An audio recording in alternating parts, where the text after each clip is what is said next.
Urgent update. A new dawn is breaking for Indo-Pacific security, marking a pivotal moment in the region's history. Tensions are reaching a boiling point in the South China Sea as Japan and the Philippines come together to sign an unprecedented defense pact, signaling a united front against growing threats. Today, December 10, 2025, the eyes of the world are fixed on the Indo-Pacific as this historic partnership unfolds and global leaders react to the shifting balance of power. In yet another close encounter, a Philippine supply vessel's path is aggressively blocked by a Chinese Coast Guard ship near a disputed shoal, escalating already high tensions in these contested waters. Horns blare and alarms sound across the contested sea. This is no minor dispute, but a flashpoint with the potential to ignite a wider conflict. Every move here is calculated, part of a high-stakes geopolitical chess game, with the stability of the entire region hanging in the balance, and every decision carrying global consequences. For years, Beijing has asserted its dominance, deploying powerful fleets to enforce sweeping maritime claims that remain unrecognized by international law and widely challenged by neighboring states. The Philippines, standing on the front lines, faces daily intimidation and constant pressure, seeking new ways to defend its sovereignty and protect its people without sparking a larger regional conflict. Now, a groundbreaking alliance is taking shape, promising to reshape the security landscape of the Indo-Pacific. Under President Marcos Jr., the Philippines is no longer standing alone. The nation is forging new partnerships and strengthening old ones to ensure its future. Japan, once constitutionally bound to pacifism, is stepping up as a powerful ally, signaling a dramatic shift in its defense policy and a new era of regional cooperation. This partnership is about to receive a major boost. A new deal will soon provide the Philippines with advanced surveillance capabilities, enhancing its ability to monitor and respond to threats in real time. The news is sending shockwaves from Washington to Beijing, signaling a strategic realignment and a coordinated effort to counter an increasingly assertive China in the region. The stakes are enormous. Freedom of navigation, the rule of law, and the delicate balance of power in Asia are all on the line, with the world's major economies watching closely. This is more than just an arms deal.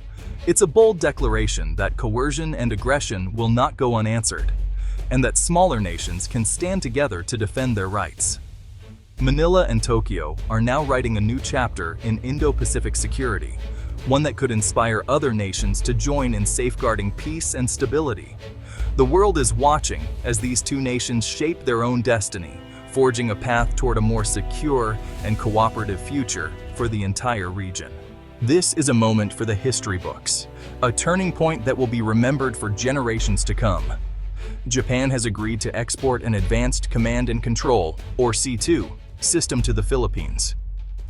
This is the first time in its post-war history that Japan is sharing such critical and sensitive defense technology with another nation, marking a bold new chapter in its international relations.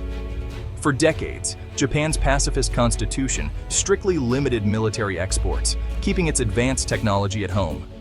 But this deal marks a monumental shift, reflecting changing security realities in the region. The C2 system is the digital backbone that will connect the Philippine Navy, Air Force, and Coast Guard. It provides a unified, real-time picture of their vast maritime territory, enhancing coordination and response to any threat or emergency. This export signals deep trust and a new willingness in Tokyo to help partners defend themselves. It's a sign that Japan is stepping up as a regional security provider.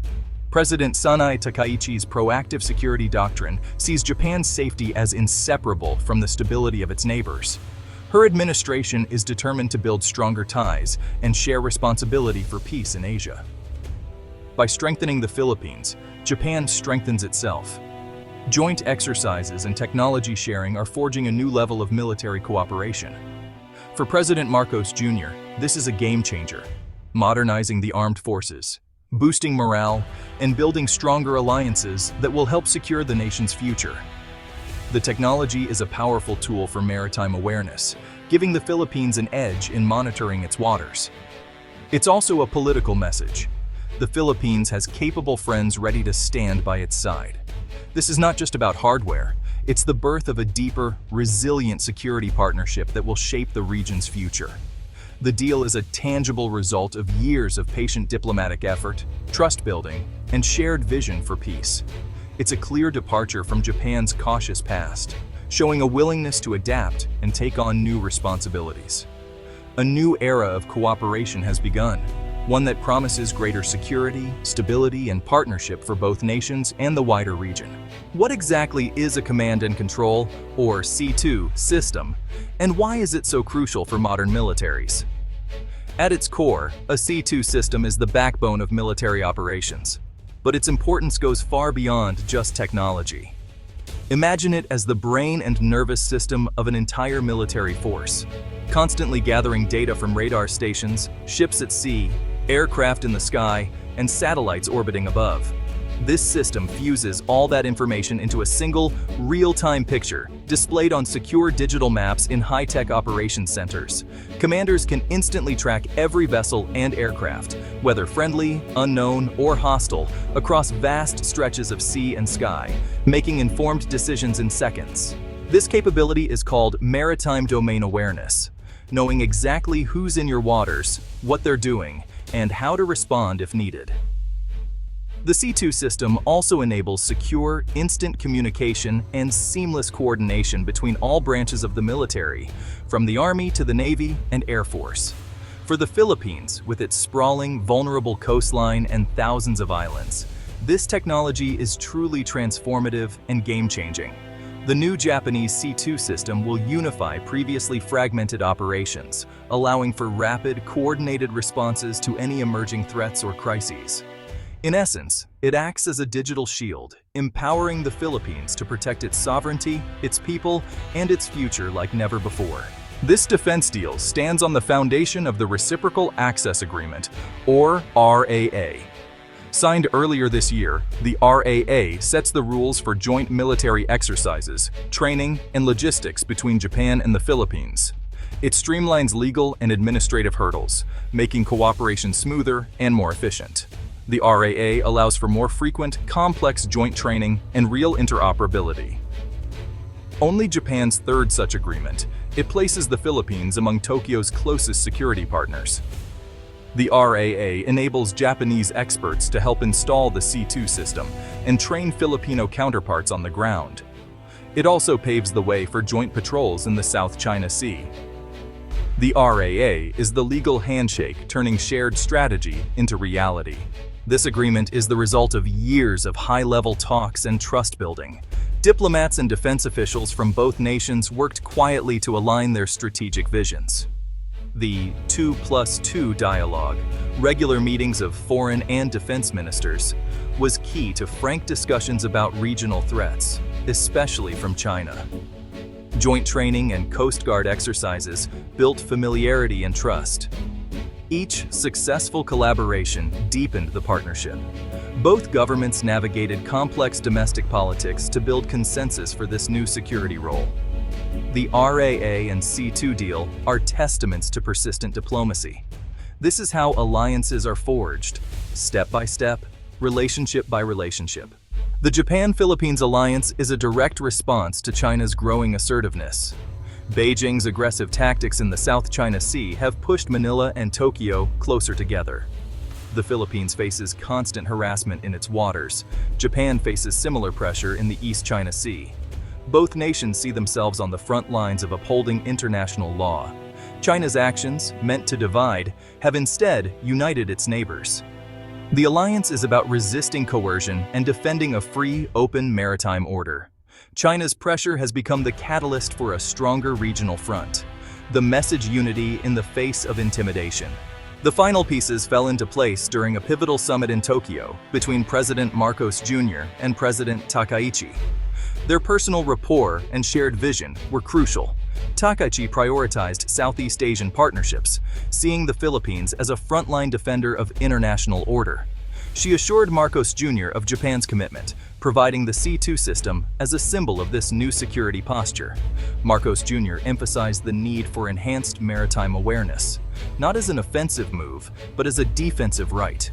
Both leaders recognized the strategic imperative of their partnership. Their announcement of the C2 deal was a powerful moment of leadership. It showed that this alliance is about concrete outcomes, not just rhetoric. Trust built in that room turned strategy into reality. The Japan-Philippines defense deal is reshaping the Indo-Pacific. It's inspiring other Southeast Asian nations to consider deeper security ties.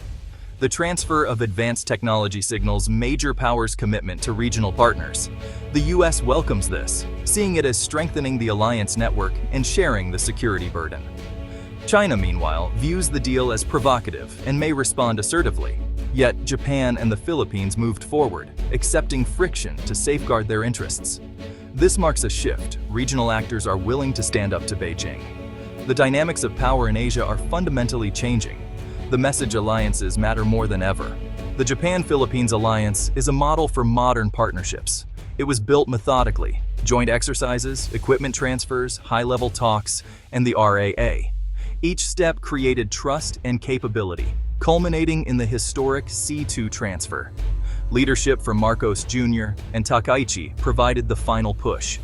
This alliance is resilient, built on solid foundations. It's set to become a cornerstone of regional security, defending the rules-based order. Indo-Pacific nations are no longer passive spectators.